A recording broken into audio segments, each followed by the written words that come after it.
And here we are. We are Boom. live in our second installment, our second ever podcast.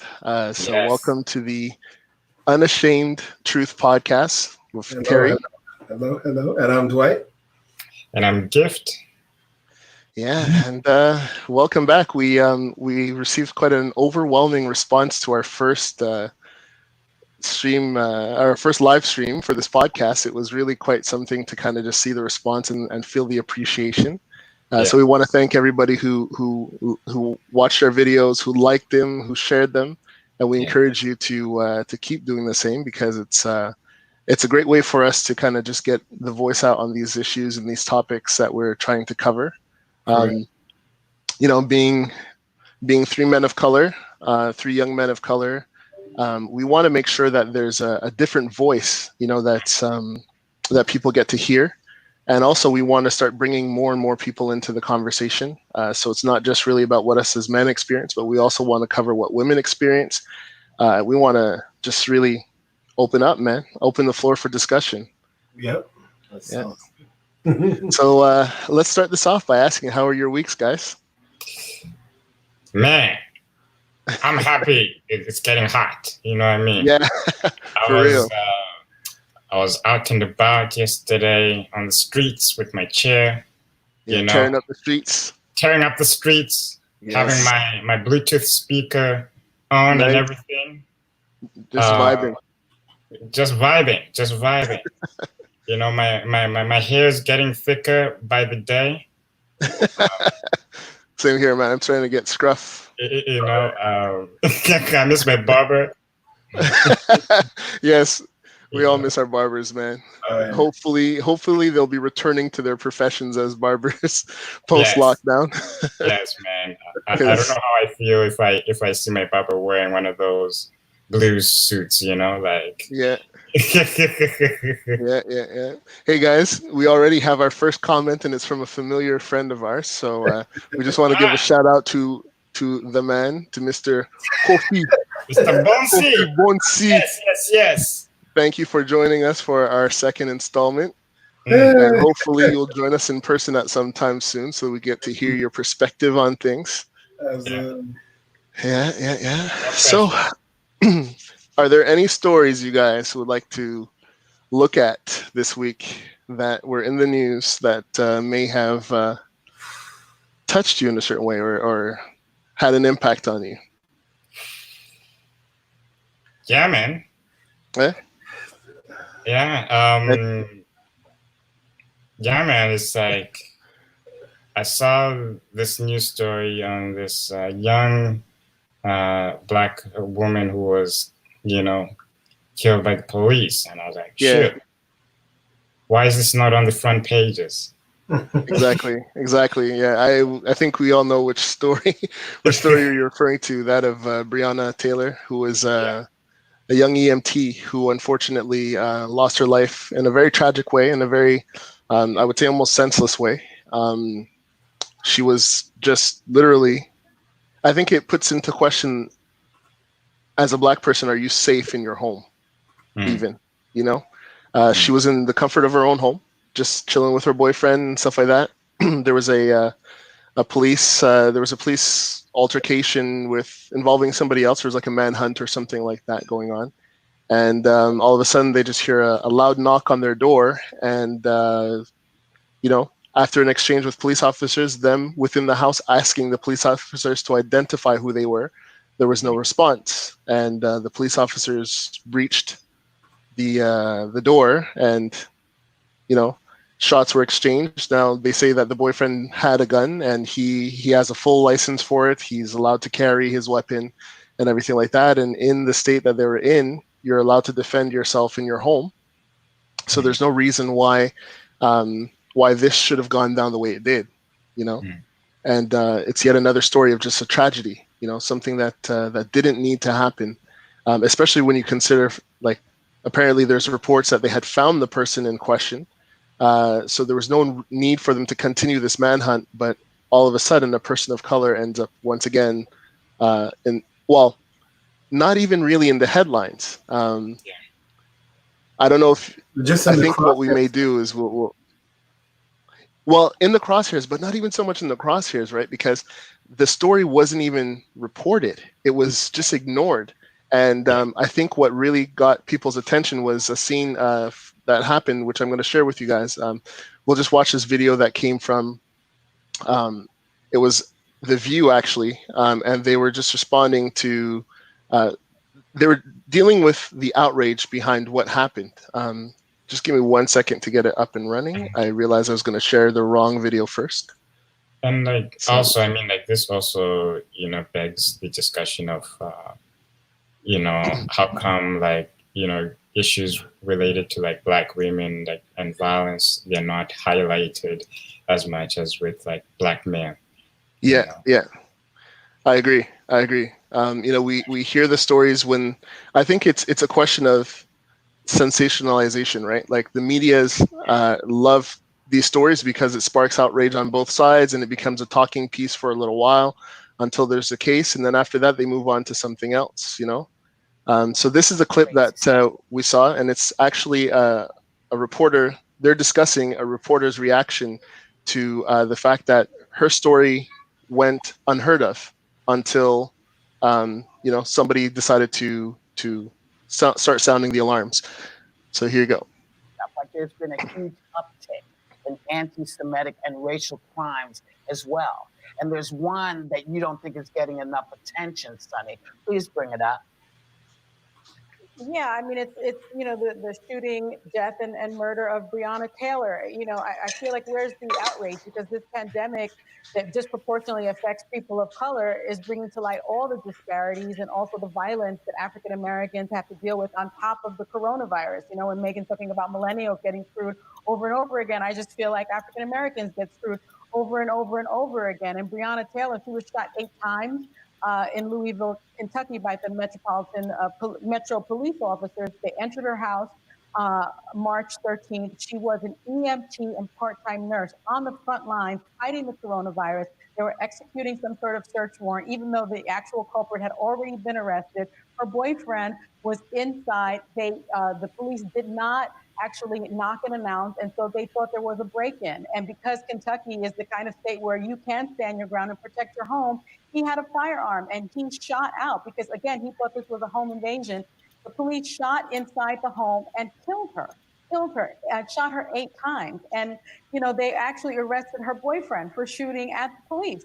So when you think about that, when you think about, and I kind of just felt like, where's the outrage there where you have a frontline worker, an African-American woman in her home, shot dead by the police, and no one talked about it. No one talked about it. And her mother wasn't even told what happened. Her mother just was told to go to the hospital. I just thought, where is the outrage there? And I think people are talking about it now, finally. Yeah. So I have to agree 100,000,000%. This is a person who you can imagine as an EMT, as somebody who was looking to become a nurse, is probably somebody who has had to help and respond to some of these same police officers or friends of these police officers who may have been involved in her shooting. And it breaks my heart because it starts to it makes you question, is a Black life in uniform really valued as much as that of a white person in uniform? They're all taking a vow to serve and protect. As an EMT, she's dedicating her life to responding to people in a moment of crisis. As an EMT, she's also dealing with this pandemic, and she's putting her life on the line. And her loved ones, she's probably having to isolate herself from her loved ones because she's dealing with people who are dealing with COVID. This is a crazy time we're in, and to think that something this crazy would happen is disheartening, And another topic or another point that it raises is that of how Black women are treated. Unfortunately, the difficulty is that women of color oftentimes end up being subject to to discrimination. They end up being subject to being assaulted by police officers and stuff like that by law enforcement. And oftentimes their causes are not being taken seriously because there's this characterization of the Black woman as somebody who is maybe who has a volatile attitude or you know what I mean, or is quick-tempered or something of that nature. And what that can do or what that can cause is that people will start to ignore the fact that they are people too, you know, and they face moments of distress where they need to be able to reach out to police officers and first responders. And if they're not treated with care and concern, then, you know, incidents like this happen. Yeah, that's the thing. You know, it's like she's not marginalized only uniquely on race. She's not marginalized uniquely on being, you know, she is the combination of all of these, you know, of all of these strikes against her. You know, that's it. So she's not only a minority, she's a female minority. Yeah, exactly. Now, there's not even a conversation. Now there's not even, you know, there's not even an outcry. Her mother wasn't even told. Like you put all these things together and you just get the sad state of where we're at. Exactly. Yeah. So exactly. Really, you know, lots of stuff to unpack there. Lots of things to talk about, man. Of course. Of course. So it's you know, I just think that if anything, you know, especially one thing that really hit me hard was that last week here in Canada was Nurses Week, and you know, we see kind of the sacrifice that nurses are making at this time in dealing with COVID. They're the ones who are. I always tell this to the nurses in my surroundings, one of which we'll have an opportunity to interview a little bit later, and I'm quite excited about. But I always mention that nurses are the lifeline or the heart of a hospital.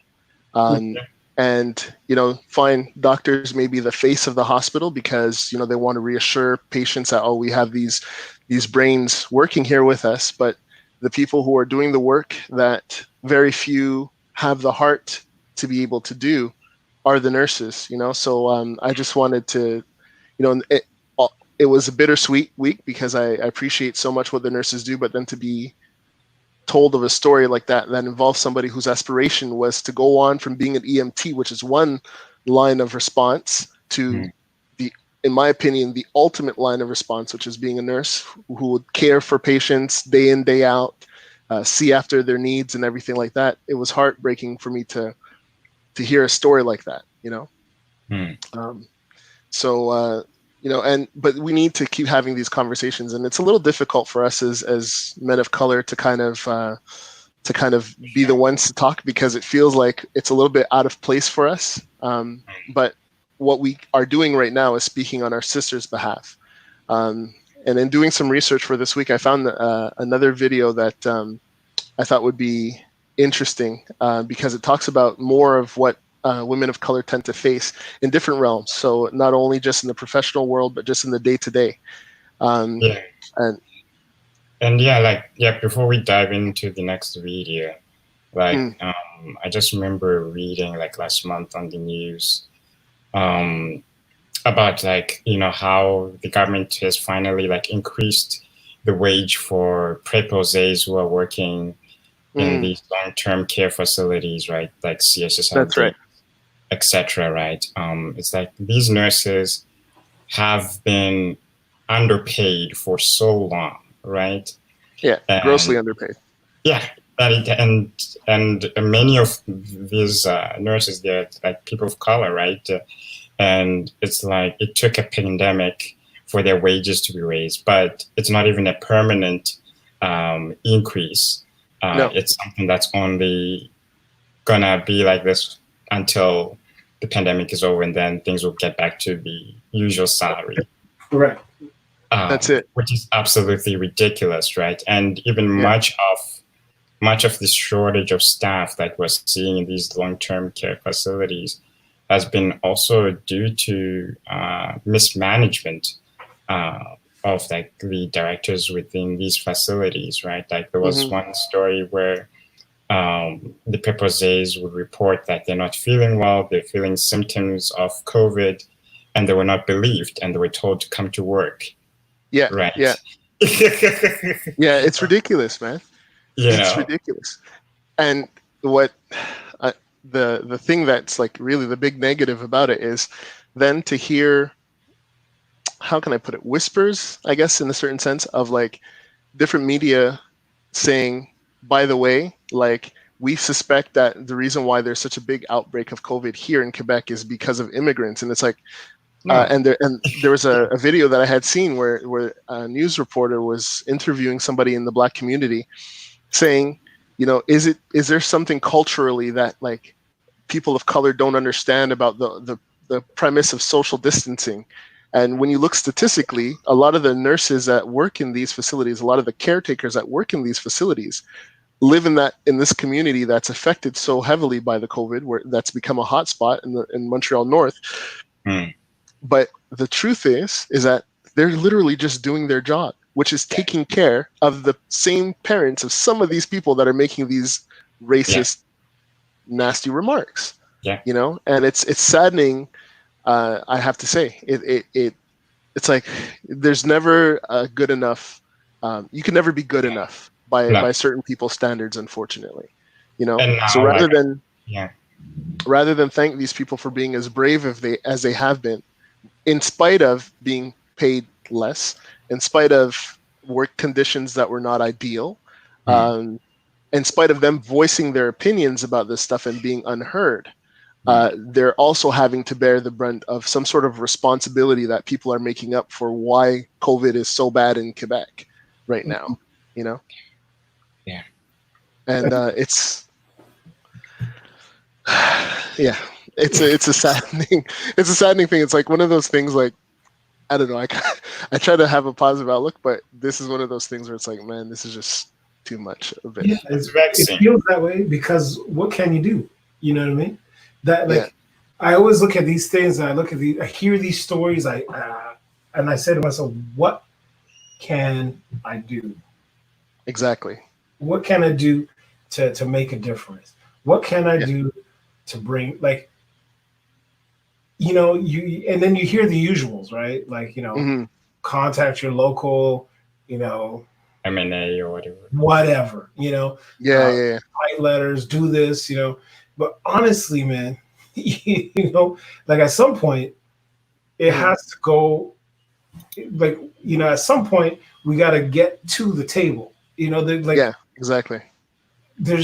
Right now, there's nothing happening to get us to the table, and like that's what has to change. You know, exactly.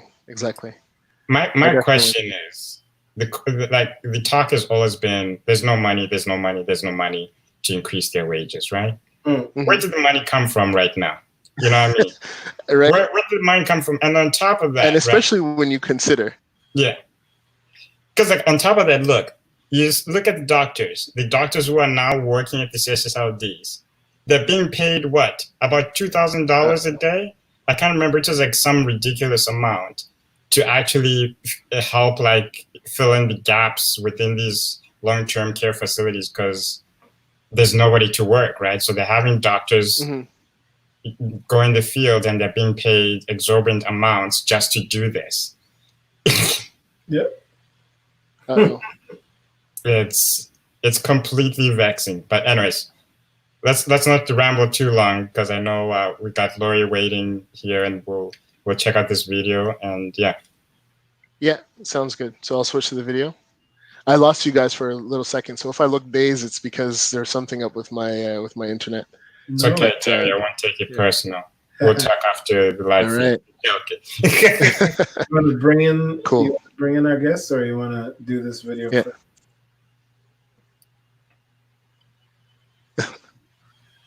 Is there audio here? As a Black woman. Thanks. I'm real sorry, guys. Man, my internet is acting really weird. Okay. We'll deal with it, or can I share from here because mine is acting fine? I can share. I can share. So here's Can you guys hear me now properly? Yeah, we can hear you fine.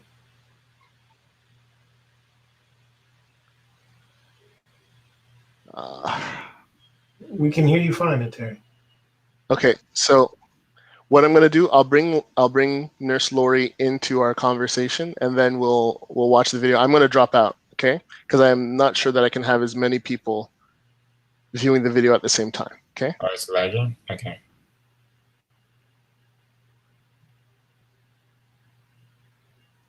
Hey. Hello. Hello. Thank How's you for everyone? joining us. Good. How are Was a you? black girl. To I our see the podcast. attack on us comes in a very Is different. the video going? Yeah.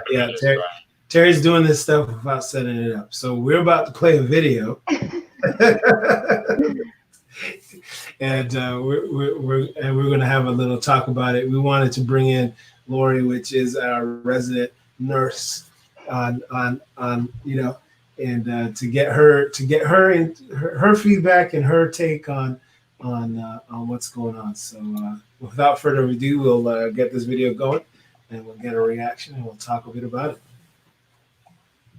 Different form. In some ways, it comes in the same form. People do experience.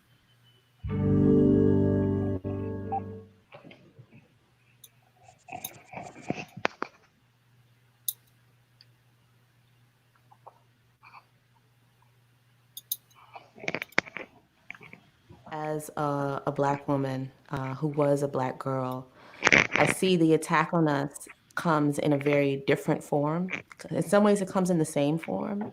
People do experience racial profiling and police brutality, but sometimes you come across women who have not had that direct interaction. But we're attacked in so many nuanced ways. So you have internal race issues within our own culture, and then the external race issue, and then your mothering issue around race. So for me, race and being a woman of color is so multi-layered. It's like you can excavate all day. 2 uniformed security guards walked over to us, one white, one Latino, and began to ask us questions about what we were doing in the lobby of that hotel, if we were a guest. Quickly responded and said that I was in fact a guest. I was asked details, my name, what room, and it was at this point that I became very upset. And then you start to wonder, well, what other difference could it be if you're a white cop, I'm a black female? What other difference? What else could I have done to piss you off this much? It just starts to then look racial. We actually had to bring in a white colleague from the Justice Conference before anyone could get an official response from the hotel. I've had people focus on my hair not being professional enough. I had an executive director actually pull me into a room, and it went down a path of just letting you know, I don't think that you're professional enough. And I kind of had to go through this whole, I had to actually pull back because I felt like I couldn't be emotional. All the other chorus girls were white. And I remember going up to the person in charge of costuming and saying, why is it that we're dressed this way? Why is our hair doing this weird, just lumped together thing, and all the other girls get to do curls and pretty things? And she was like, yeah, but your hair can't do that. And I was like, you never asked me. But it, for me, was really hard because I just wanted to dance and sing and be in the play. And I was being told, you're not good enough, your hair isn't good enough, your clothes aren't good enough. And we're going to make sure everybody notices that you're Black and everybody else isn't. And that colored my own thinking about myself. And I was like, maybe I am unattractive. Maybe I am this monster. But then I'd call my mom and she'd be like, don't listen to them. Obviously, I gave birth to you and I'm gorgeous. So obviously you have to be gorgeous. So I always whenever I always felt bad, I'd always think about that. There was a huge population of Black girls who weren't dating anyone. And I wondered why that was, because in my eyes, they seemed to be beautiful and attractive and smart and intelligent and ambitious. And it just didn't make any sense to me why they didn't have a boyfriend too. And that same consciousness is also what I'm thinking now at almost 25 years old. Like, why that's the world that I still see today. Once you accept your womanness, that's where your power comes from. It doesn't necessarily always come from your academic prowess. It doesn't always come from what you have. It comes from your perception of self. And when you accept that you're a woman and I'm a woman, hear me roar, that comes from a validation outside of yourself. And even if you want to say it doesn't, it does. My father would buy me books. And before he would give me the books, he would painstakingly shade in the characters in the books in brown crayon. I still have some of these books. I mean, I had like Cinderella, she was brown, like all these things. And of course, as an older toddler, you notice that they've been drawn in because he's not an artist. And he would explain, as much as he could to a 5 or 6 year old why he was shading in these characters to look like me. I don't have a daughter right now, but if I did have a daughter, I would tell her that she's beautiful, that she's intelligent, that she's all of these things all the time, because I feel like we don't hear that enough in the media. We don't get that attention. What I would tell my daughter is not what was ever told me, and not something that I really thought I would ever say. But ultimately, to my girls, I want you to be happy. I want you to find joy in however you define it. Not what I want out of you, not what society imagines of you, not anyone's fantasies of you. Your happiness and your joy, and I have your back. Hmm.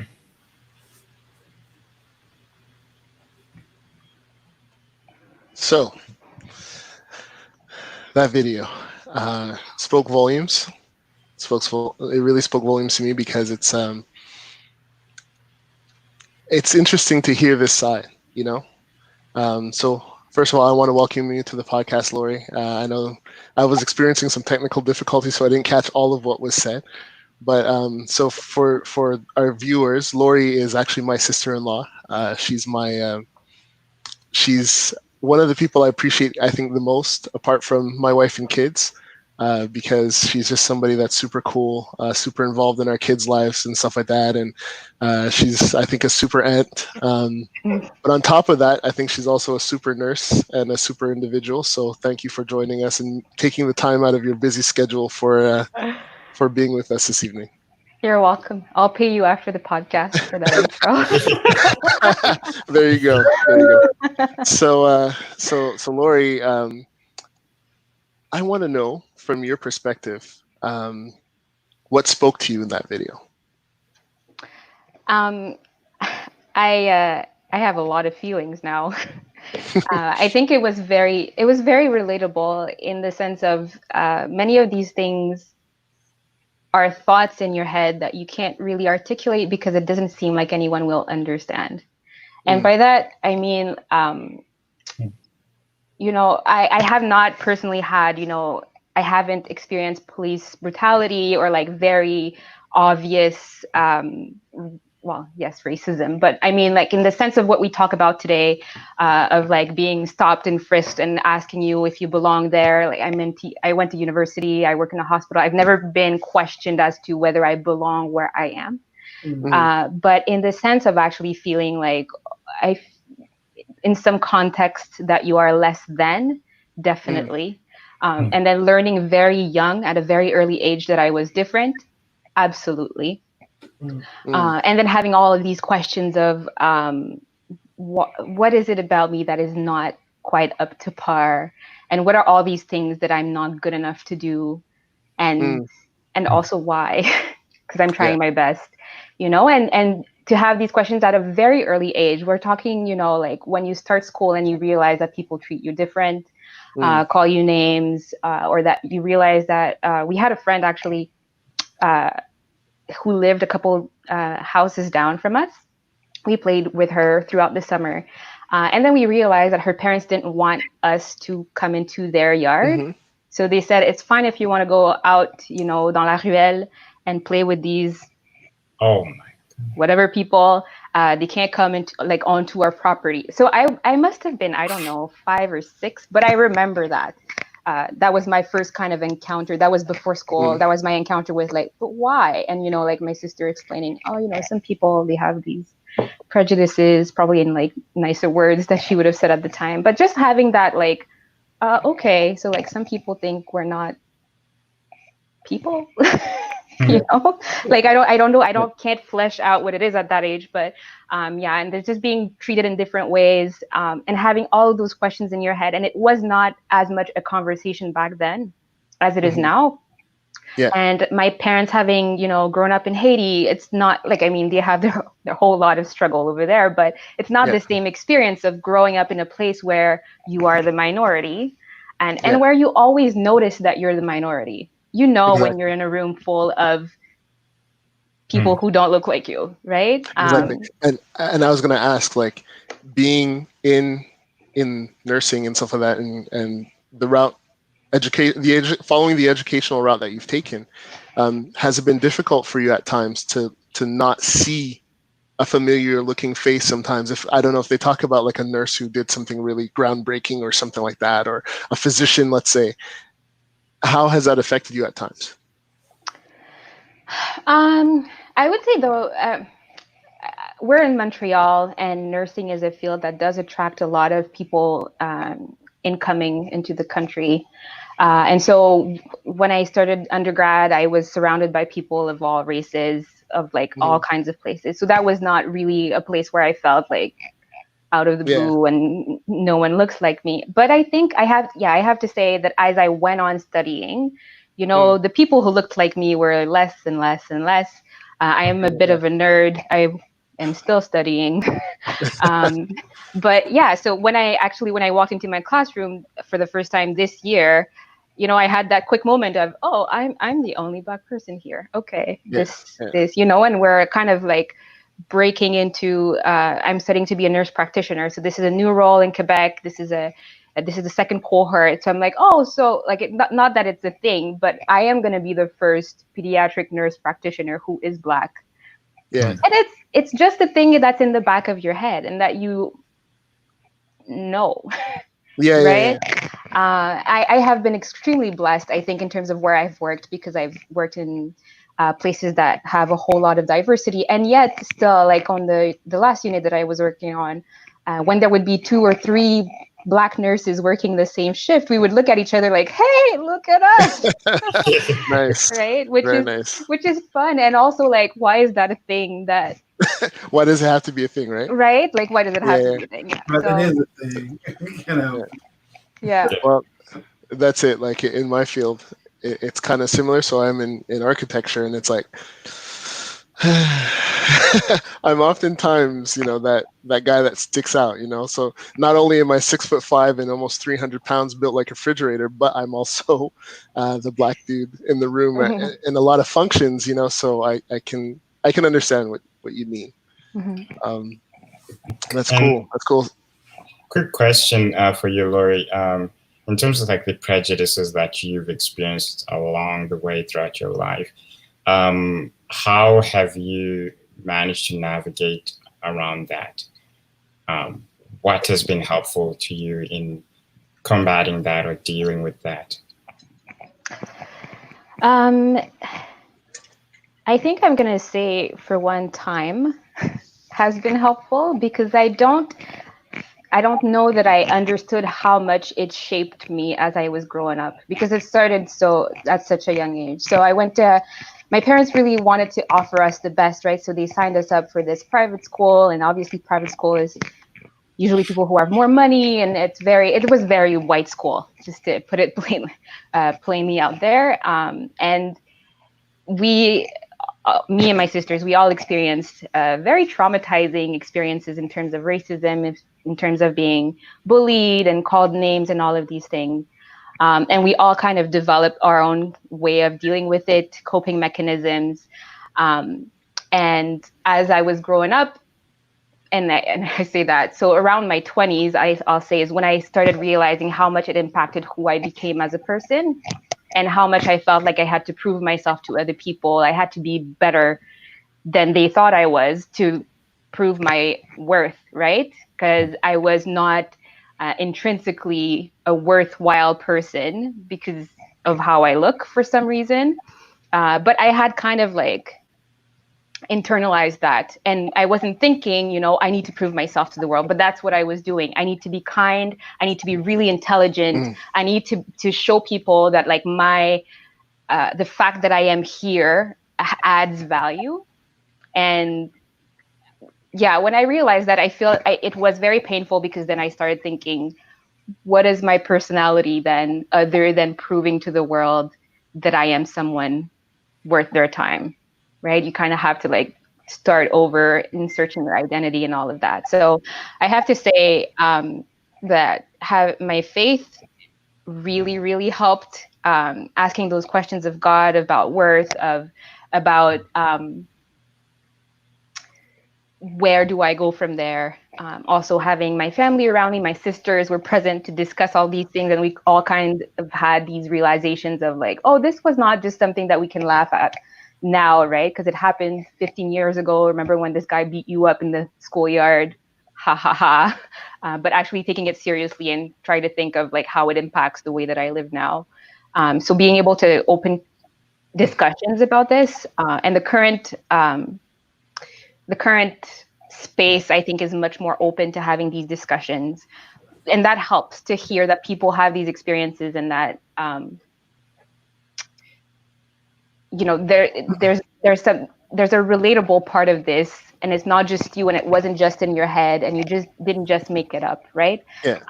So it's kind of a Makes it mixed more things, tangible. and I think I'm still figuring out what it means and where I'm at, and like, am I still kind of doing that, trying to prove myself? What are my motivations to do things? Is it just what I want, or is this a way for me to prove to the white world that I can do it too? I get that. That's I we talked about that a little bit in our podcast last week. The feeling of not being able to cadence because you feel like you always need to stay a step ahead. You know what I mean? Yeah. You feel like you're starting from behind sometimes, and then you're constantly trying to make up for that lost space or something like that. But I think, like I always say, I couldn't be more proud of what I see you doing. When you tell us, you share stories with us sometimes, and it's like, I couldn't live a day in the shoes of a nurse, dealing with some of the things, especially heartbreak at like such a young age, because you deal with young kids, Yeah.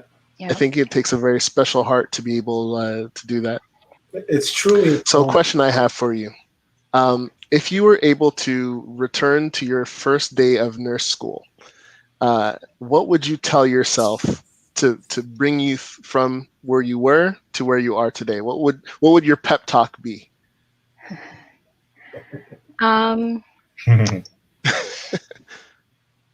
I think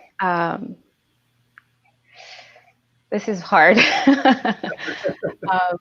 No I pressure. think that No pressure.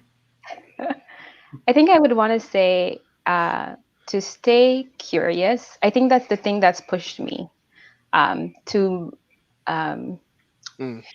maintain this curiosity, and also understand that empathy and love are not a weakness in this field. And by that, I mean that you, as a professional, you certainly do have to find a way to distance yourself from situations and not be completely overwhelmed by every sad thing that you see.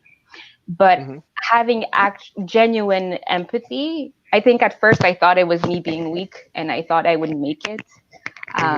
Even like my first, experiences of stage in the hospital, we were dealing with very, very old people, and I was like, oh my God, she's 93 and she has this and she has that, and all I can do is take vital signs.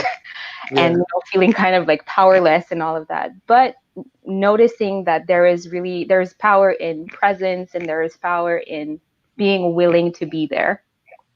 Before I had all the competencies and all the skills, and I did not fully value those things before. I thought, I just had to get good at the job. So I think I would tell myself to kind of focus on those things that you don't need that much training to have, right? You can offer that from day one. Yeah. So empathy. And to remember to be curious and have an empathetic heart. Yeah. A question came up in one of the many chats we have going on here. The question comes in. It says, "What would you say to parents of young Black girls on how to prepare their daughters to be ready to handle the issues being discussed today?" Going in line with the theme we're on right now. All right. We're solving the world problems here. We're going with our light questions. Okay. First of all, I do want to say I am not a parent, so I don't want to, pretend that I know anything about raising children. However, I think that the thing I wish I'd had maybe was awareness and open communication about this type of thing. And kind of to go back to my story, so I have 3 sisters, right? We all went through this really difficult time, and we did talk about it very briefly sometimes while it was happening. We never went to my parents. We never went to any adult because we kind of internalized that this was how the world is. And I think because it was nowhere. There was nowhere that was saying, this is wrong. You're not supposed to be bullied at school. The color of your skin doesn't mean that you're less than. Nothing in me, there was no alarm. It was just, I felt like it was unfair, but hey, it's my life. So, so as a parent now, in the current context where things are out there, there are much more discussions. There's anti-bullying this, but there's also, like, in popular culture, new mediums to kind of pass the message that Black children are growing up affected by the way the world is treating us. That it kind of opens that conversation, and I'm talking about things like not necessarily going to some kind of meeting where you discuss Black issues, but like after seeing Black Panther, I had so many things to say. Wakanda forever. Yeah, it's what I thought on the screen, right? Of like that feeling of like being dissociated with the world and not knowing where your home is. And when I would bring it up to people, because we talked about the movie, it was kind of just a segue into, hey, like maybe you think that was a story, but like actually a lot of these things are in my head. Yeah. These are thoughts that we have. These are things that we yearn for. So just to go back to the question, because I'm getting lost, I would just hope that you open that conversation, and as hard as it is, that you let the child express and articulate, or help them learn how to articulate these feelings and these experiences that they have and these emotions, and you walk through it with them. That's really good. I wonder if for our parents it may be difficult to have related to be able to relate to us on account of the fact that they didn't experience in the classrooms what we experienced. They had their own issues. But I remember the first time I remember when I was in elementary school, I had this kid who told me, "Oh, you're Black. My dad told me that you don't have a dad." And it's like, I remember having to bring that home to my parents and have them help me process this. And it's like, this is the most ludicrous thing, to say to a young person. And it's just, unfortunately, miseducation coming from his father that's passed down to him, It's actually interesting that you would say that, because, as I'm hearing Laurie, as I'm, as the discussion is going on, there's a common theme I'm actually picking up on. I asked the question earlier, what do we have to do to come to the table? But maybe it starts before that. Maybe it starts with us as a community. And what I mean by that is, graciously with all the experience I've had, doing worship, doing music ministry, and meeting different groups and so on. There's something that you see in groups that have not experienced, I guess, colonization, if you would, groups that have been, and there's a sense of identity, there's a sense of belonging, there's a sense of there's a sense of inheritance that's not on us North American, African American people. So that's why we then become, like you were saying so well, Laurie, we become that person that's eager to try and fit in, eager to please, eager to work so hard, because we're outside. We don't have a group, right? We don't belong anywhere. So we're trying to fit with this group, we're trying to fit with this people. And then that personality, right, which is not really our personality, it's like a survival mechanism, really.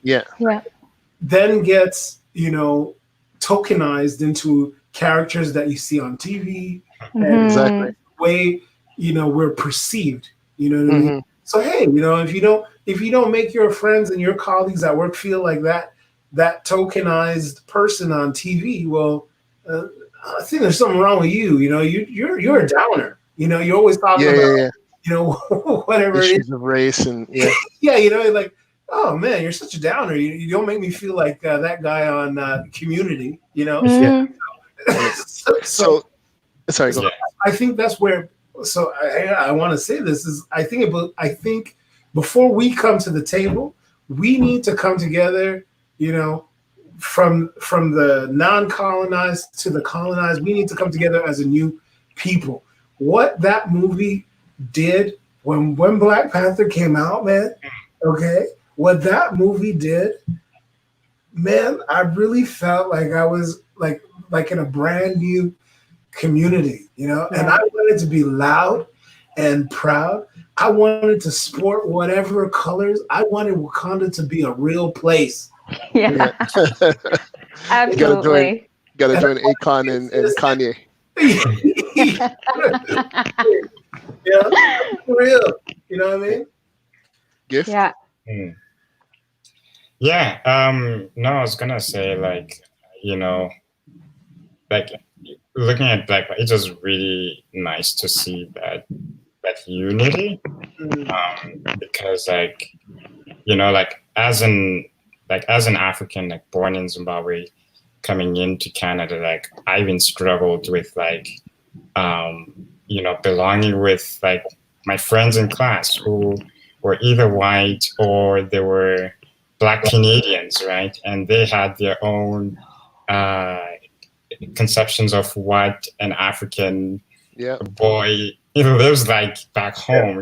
I was like 12 years old, and kids were asking me if I lived in a hut house in Zimbabwe, or if I saw wildlife on a regular basis. Did I have a TV, a wheelchair, and like that experience was quite difficult to deal with, and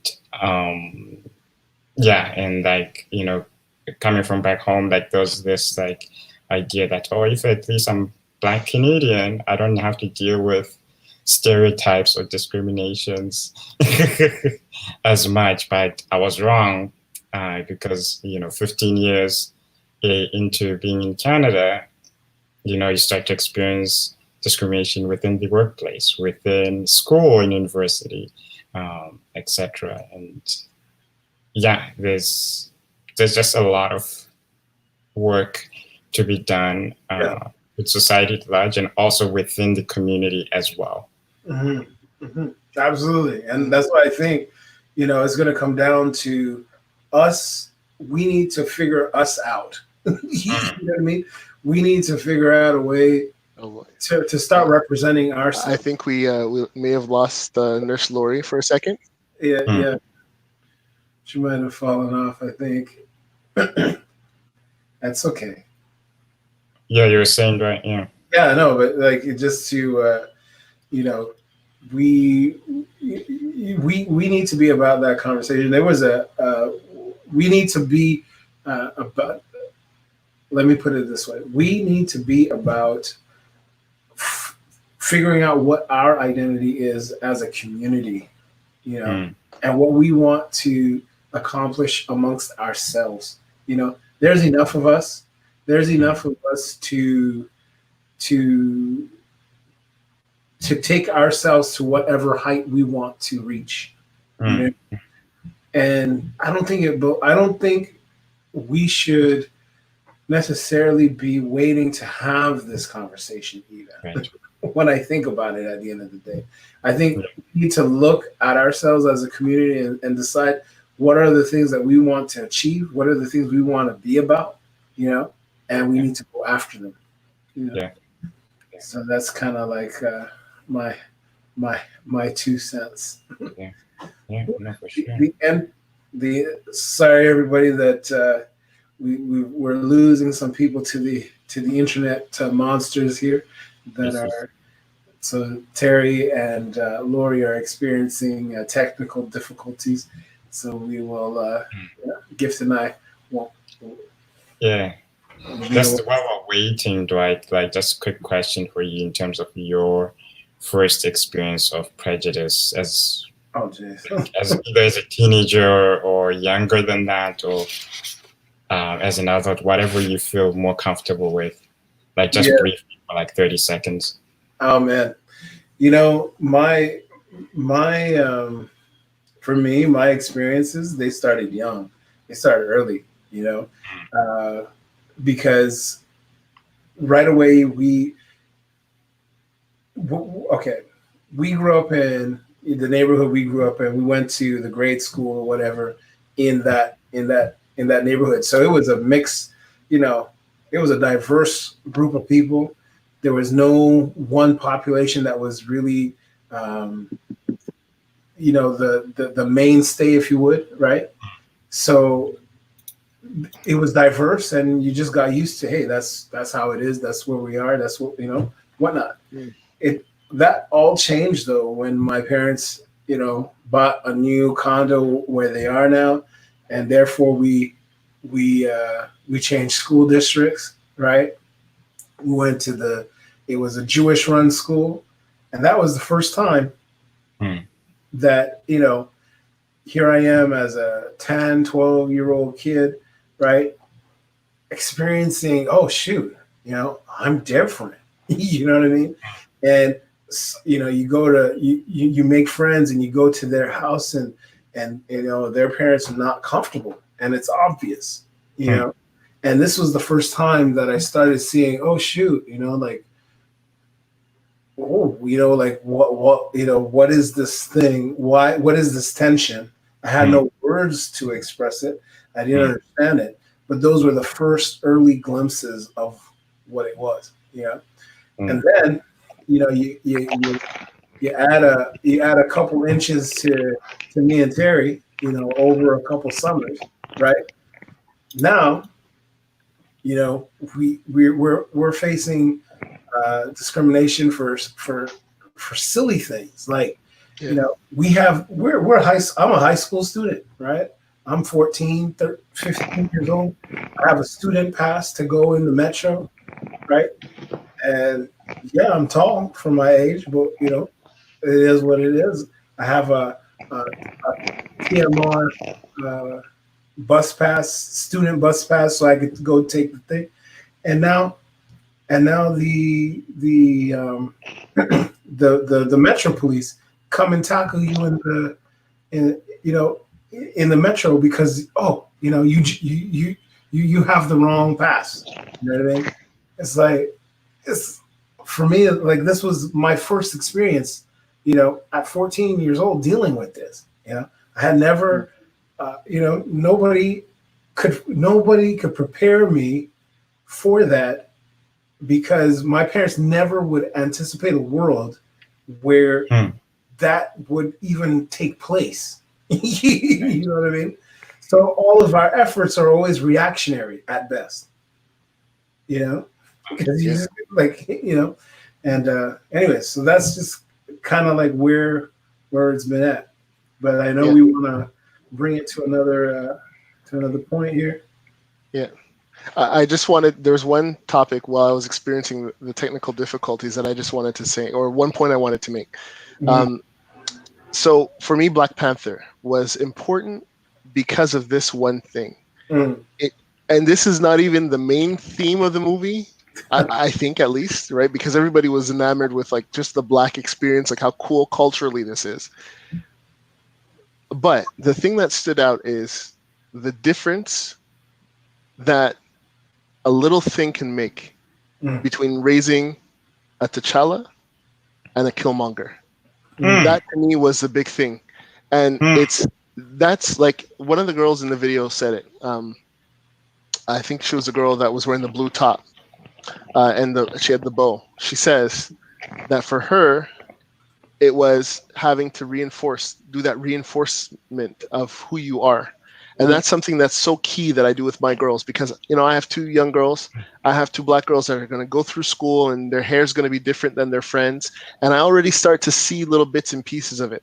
They watch Disney movies and they want to be Elsa and they want to be Anna, but, you know, there's still that cultural difference. Now, to them at this age, it doesn't matter.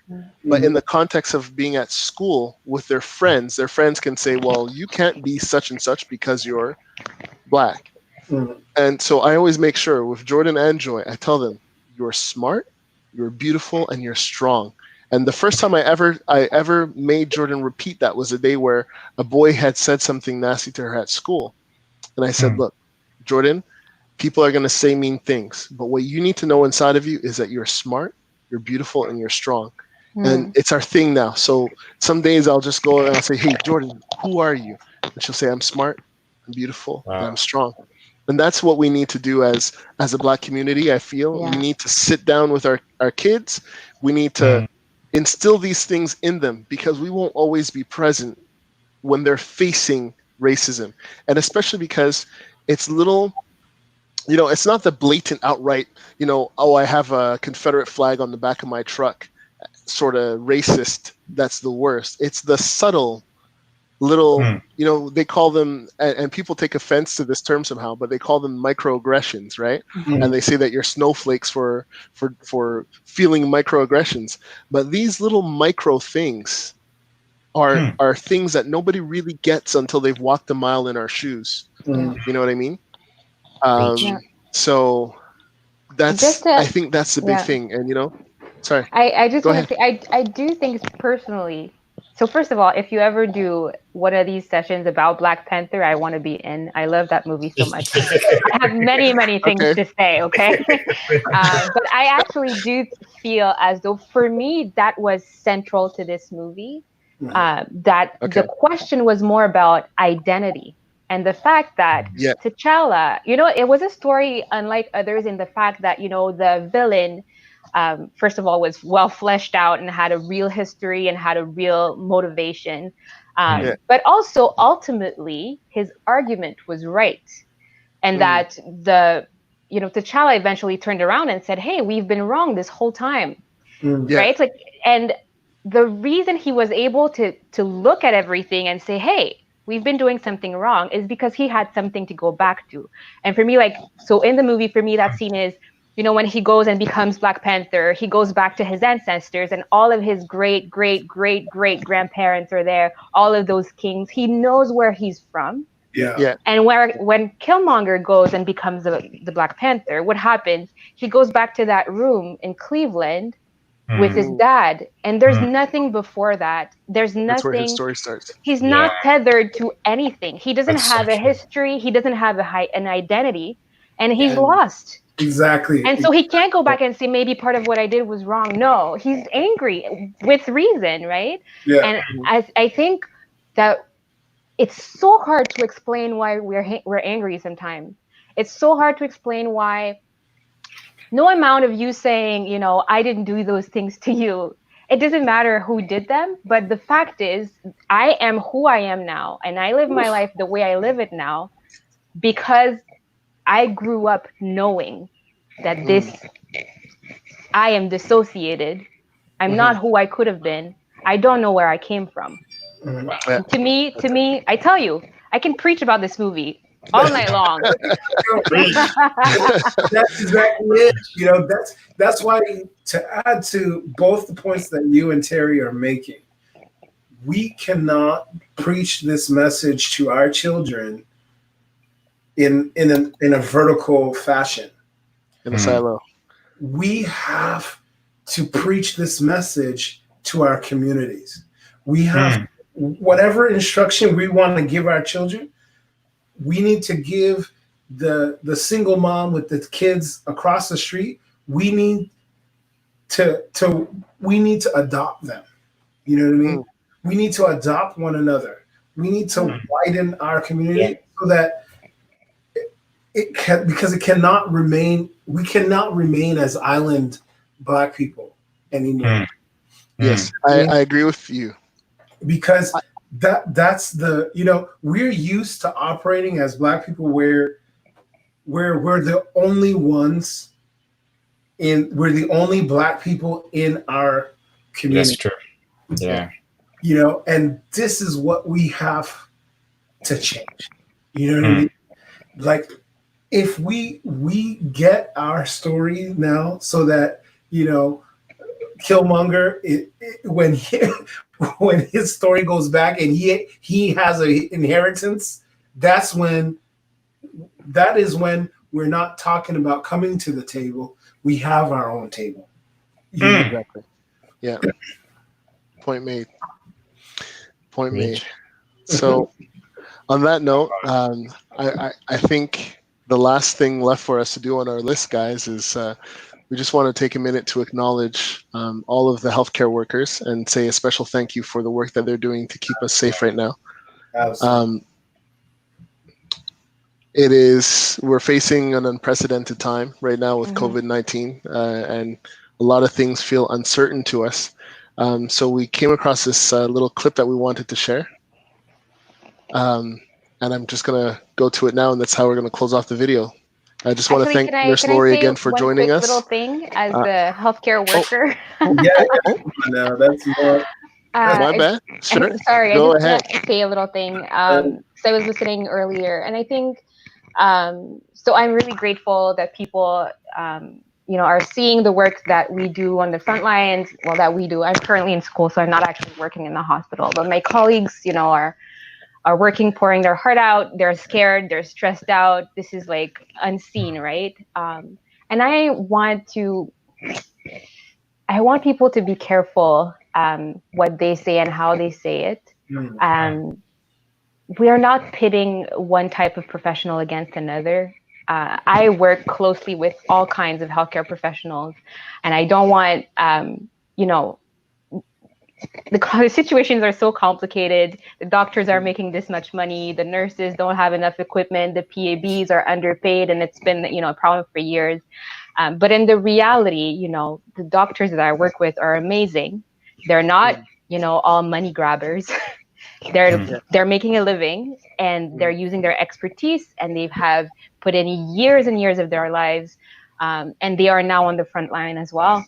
I just want to say that the most hopeful thing and the most useful thing is for healthcare professionals to be a united front. We all work together anyway. We're a team when we're at work. It's not I mean, you know, there's always a douche here and there, but it's not about, you know, I went to medical school and you only went to nursing school and you are this. And no, at the end of the day, when I go into my patient's room and we round, the doctors are there, residents, medical students, nurses, PABs, and we all understand how critical it is to have everyone. So as a nurse myself, I want to say thank you to everyone who's been working. And it's not just the ones that you would think about these days. I have a friend who's a kinesiologist who's been sent to CHSLD. She hasn't worked, you know, in that environment at all before. But anyone who can do anything, which is like ever so slightly healthcare related, has been put to work.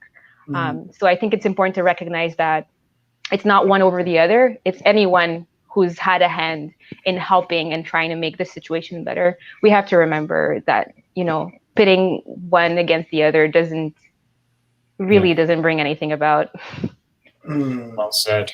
That's right. They're all fingers on the same hand, right? That's essentially what it is. So that's right. So thanks for that, and I appreciate you doing that, because I think as people that are observing this situation, we just see the arrows being thrown on both sides of the fence, especially by media, and it's good to get that perspective, because as somebody who is not in the healthcare field, I'm just wondering. I always just assume that things are more together than they seem to be. So it's good to know that it's actually functioning as a cohesive unit. And hopefully, mainstream media will just butt out and let them do their work. And I think that's an important thing, is that you guys are able to run with the punches. Yeah. We're dealing with the patients. Whatever happens politically is what's going on politically. Yeah. That's it. That's cool. right. So, passons au video. That's called Je me souviendrai, and it's a little video just highlighting the work of the frontline workers here in Quebec. Once again, on our behalfs, thank you so much for what you're doing. Keep up the good work, and I'm doing my part to stay home. So you guys please stay safe in everything that you do. All right. So, here's a video.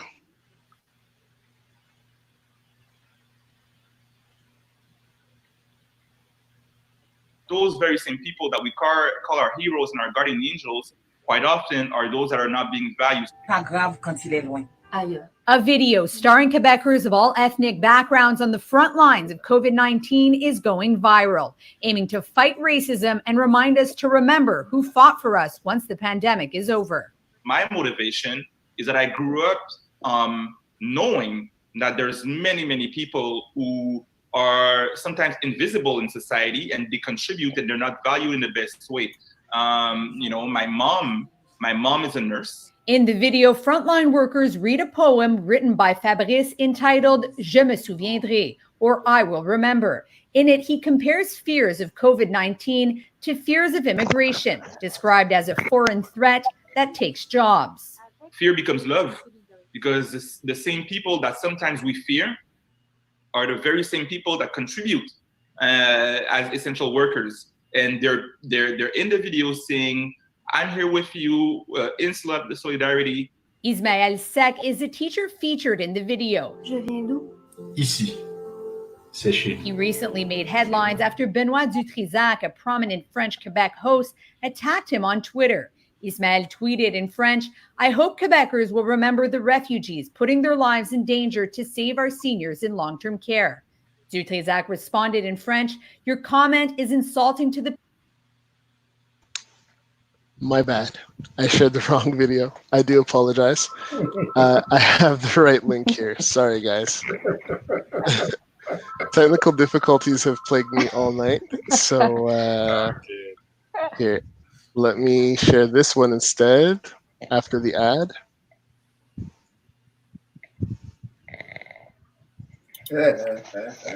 I'm so sorry, guys. It's my fault, man. No, come on, man.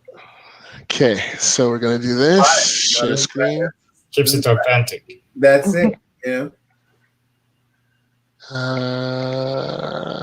Here you go. And you don't need to hide your video, Terry. It shows.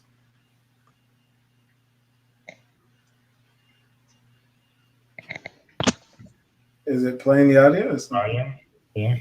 We don't hear it. 1 second. You can do this. Thank you. I appreciate it. Je me souviendrai. Share audio. There you go. Now you should hear it. On a un problème. Pas grave quand il est loin. Ailleurs. Mais maintenant qu'il est ici, il peut faire peur. Il est venu voler ta job. Et garder à la maison. Menacer la nation. J'espère qu'on va le neutraliser. C'est nous qui nous en veulent. Je vis là. Le coin de la haine. La pandémie, c'est notre problème.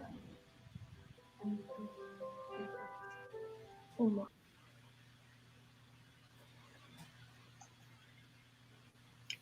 right, and shared it.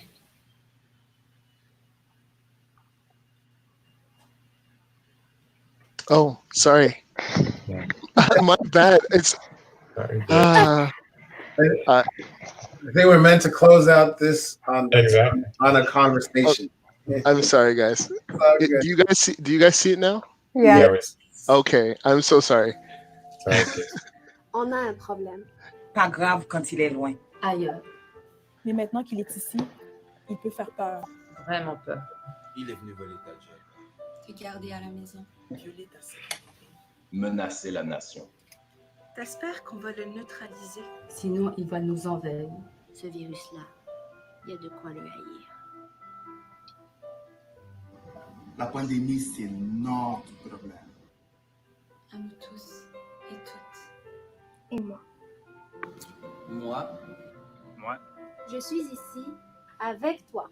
En solidarité de tout mon cœur. En tant que Québécoise. En tant que citoyen du monde.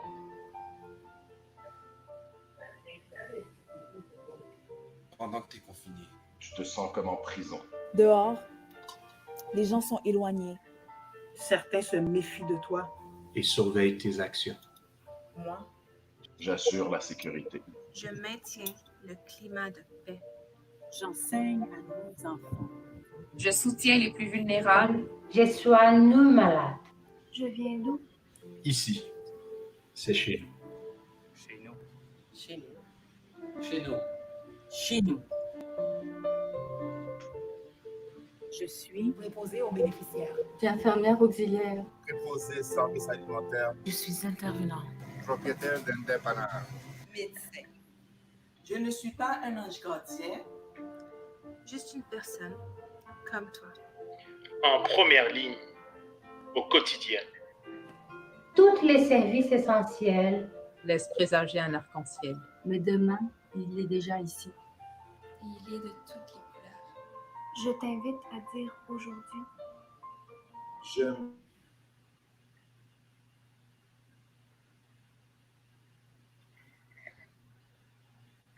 Nice. Yes. So it was well worth the wait. So on that note, I want to thank everybody for joining us tonight for our second episode. Sorry for all the technical difficulties, but yeah, it's been a pleasure doing this for you guys, and we hope to be back next week with another topic, another subject. So we'll see you guys. Thank you for joining us, Laurie, taking time from your busy schedule. It And was we'll fun. definitely remember you when we have. Oh no! And he's gone. Laurie has been taken by the aliens. Sorry, guys. That's it. Well, it was a pleasure to be here. I had a really good time, and keep doing what you're doing.